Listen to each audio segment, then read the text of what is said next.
All right, we are back with the GSMC Wrestling Laureate podcast brought to you by the GSMC Sports Network.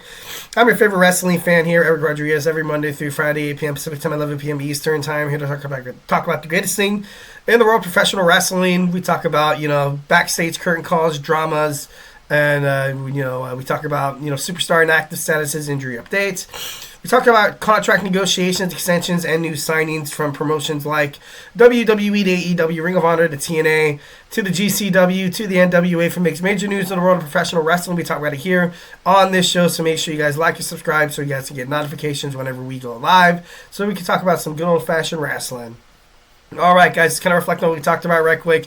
We had my WWE Monday Night Raw review. Sorry, excuse me, guys. I caught a bug right before Thanksgiving. Yeah, terrible. Absolutely terrible. It sucks. So I'm going to try to power through this. If it seems like I'm hawking my brains out, just give your boy a little bit of love and a little bit of patience. Okay. So, before we move on, obviously, let's go ahead and hit up those super chats. Whether if you got a burning question or a hot take in terms of professional wrestling, or just something you've been dying to get off your chest here at the GSMC Sports Network, we are all ears. This show is all about keeping the conversation lively, making sure you guys feel like your voice is part of the mix. So don't be shy and drop your thoughts inside that chat. And if you really want to make sure your comment, question, or concern gets noticed, why not use that super chat? Go ahead and hit up that $sign right there, which guarantees anything you guys put inside that chat box is going to be featured and talked about on the show 1,010%. Plus, it's a great way to support our channel. Your super chats obviously helps us keep the lights on these amazing podcasts. So we keep bringing you guys free content that you guys love so damn much. We are super grateful for each and every one of you guys who joins us here daily on the GSMC Sports Network. Your support makes all the difference. So let's keep the conversation going. Let's get this party started. Send in those super chats, those super stickers, because you guys are super awesome, and together we will make sure this podcast is bigger, better, and stronger than ever. Once again, if the super chat not your thing, go ahead and hit up the tips and donations link at the GSMCpodcast.net. Tell me what you like, tell me what you don't like. Just remember, there's a Superman bunch, that like and subscribe button to the show. Follow the show, follow the network here at the GSMC Sports Network. We do love a lot of peace, love, and positivity. 1,010%, but of course, in terms of talking sports, it's inevitable. Criticism, some disagreements are going to happen, and it's all good. It's all gravy, baby. Don't worry about it. It's going to be awesome just to hear what you guys have to say. So make sure you guys, hit up those super chats. All right, we got WWE NXT talk. First and foremost, we saw the Chase U. We heard the music turn on. A lot of fans got excited. I got to be honest, I got a little excited as well. Thinking that we were going to get at least like a farewell or something like that. But obviously, it was Rich Holland coming out mocking Chase U, kind of being a troll. And then he basically was just sorry, excuse me. He was talking about taking Trick Williams' NXT World Heavyweight Championship. So, Rich Holland, kind of staking his claim in the main event picture, which is good for him. I don't really want him doing anything else on NXT. I kind of thought after everything was going down with Chase U, he would find his way back into like a mid-card spot, maybe back in the tag team division with Butch when he saw Pete Dunne on NXT. Maybe they were going to find a way to kind of reunite, the Battling Brutes or whatever. But, ultimately it was, it wasn't meant to be. But now Rich Holland he's in a way better place right now. We had an Iron Survivor qualifier match. All Ego Ethan Page defeats Axiom. This match was great. I was a huge fan of this match. A good win for All Ego Ethan Page. And Ethan Page is he's electric, man. Just the way he kind of holds himself inside the ring. Just the way he gets under the skin of his competitors, and the way he kind of brings the fans into it. He's that heel you love to who you love to hate. And and he's so conceited. He's so cocky. He's such a self-narcissist. And, but you can't help but to, respect him. I, definitely like that, that spot where he was getting hit by Axiom, and then he kind of got that, that Hulk Hogan, hit me again. And then he comes out and he, nailed him with an elbow. So I thought that was actually pretty cool. Axiom, great effort for Axiom whenever he's inside the ring. He puts on some pretty good matches, so can't really be upset with these guys. Both of their performance obviously stellar. This match was huge. It stole this kind of stole the show.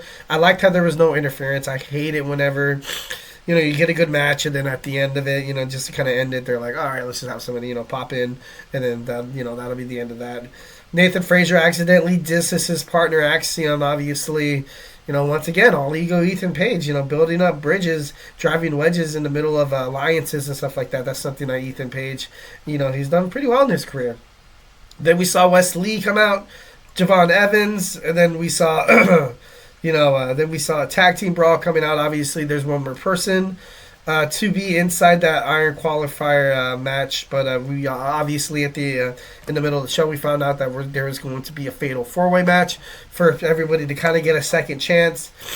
Right now, my money's you got Thorpe, you also got Alexis King, you got Axiom. Damn it, who's the other guy? I can't think of it right now, but I think right now Lexus King makes the most sense. Cedric Alexander. Sorry, excuse me. No, that was just the fourth person. Sorry. I think right now I think Lexus King has a great chance to get back in to get it. But then again, you saw that promo backstage with Eddie Thorpe. With the whole Shawn Michaels thing. Shawn Michaels got pretty crazy. Like he was upset that he put that Eddie Thorpe put Ava in harm's way. Although it was just an accident. It was just a complete accident. Obviously, couldn't really do anything in that. Next, we have Ren Sinclair, tries to give advice to Lola Vice. Lola obviously very upset with Jada Parker. Ashanti the Adonis still trying to make things work with Carmen Petrovich, and then getting himself in trouble talking to Nikita Lyons. Sorry, excuse me. But like I said, getting into trouble, man. Ren Sinclair is defeated by Lola Vice. Ren Sinclair, she has a good fighting spirit. Every single time she's in the match, she's not like, she's a jobber. She's not in like a smash spot or anything like that. So, by all means, it's always cool to kind of see her, fight in every single match. Obviously, Lola Vice hits the back fist for the win. Then starts once again, still obsessed with Jada Parker, saying that this isn't over. We're going underground, obviously hinting at an underground match between the two girls. So this is gonna be a nice little ongoing feud that's gonna that WWE NXT could kind of drain it out. And these two girls are very talented, Parker and Vice, that you can make this work. You can make this work. Kind of like Charlotte Flair, Sasha Banks, in the past, like Alita, Trish Stratus. You can have this feud going on for quite some time, and the fans are going to still love it because just the way these two amazing talents, the way to produce wrestling inside the ring is really, really good. So I wouldn't really complain if if they continue this like what's the right word? Feud? No, how about something stronger than the word feud? Like I don't know. It's hatred, maybe? I don't know. But it should be should be pretty cool. NXT North American Championship, we saw Tony D'Angelo defeat Shawn Spears, and then after he was attacked by Brooks Jensen, Andre Chase was seen backstage in a promo packing up his stuff, but then at the end of it, you hear somebody say, "Hey, Mr. Chase." So I didn't really recognize anybody's voice really, but I kind of like the the cinematic angle that it was kind of going toward, like that lingering, leaving you on a cliffhanger. Maybe Chase U isn't dead. Like maybe they had to disband on WWE NXT, but not necessarily being having go to if they go to SmackDown or Raw, which I can see they do pretty damn well. Like I can see Riley Osborne starting up starting up a feud with the Intercontinental Championship. Duke Hudson maybe finding a way to challenge Gunther, something like that. That'd be Thea Hale, taking on Liv Morgan. That'd be pretty badass. I think that'd be pretty cool because I don't think anyone really wants to see Chase U disband. And you kind of think about it. These athletes were so good together, and then you start thinking about future like single bookings, and sometimes it seems like it works, sometimes it seems like it doesn't. But I just hope that WWE NXT knows what they're doing. So far, Shawn Michaels has run a pretty good show here. So I'm not, have faith in him. Definitely have faith in him. Julia defeats Kaylani Jordan to qualify for an Iron Survivor match. Once again, a fatal 4-way match is being announced for the women as well. Ren Sinclair, also Jada Parker, also. Oh my god, I just said her name. Kaylani Jordan. Oh, there was one more chick. There was one more girl that lost. I can't think of it right now. Cora Jade. So we're getting, they're gonna fight a fatal 4-way match to find out who gets that fourth spot. Trick Williams and Rich Holland have a nice promo. Obviously, Eric Bischoff shows up to WWE NXT He's going to be here next week. X-Pac is also coming to NXT as well.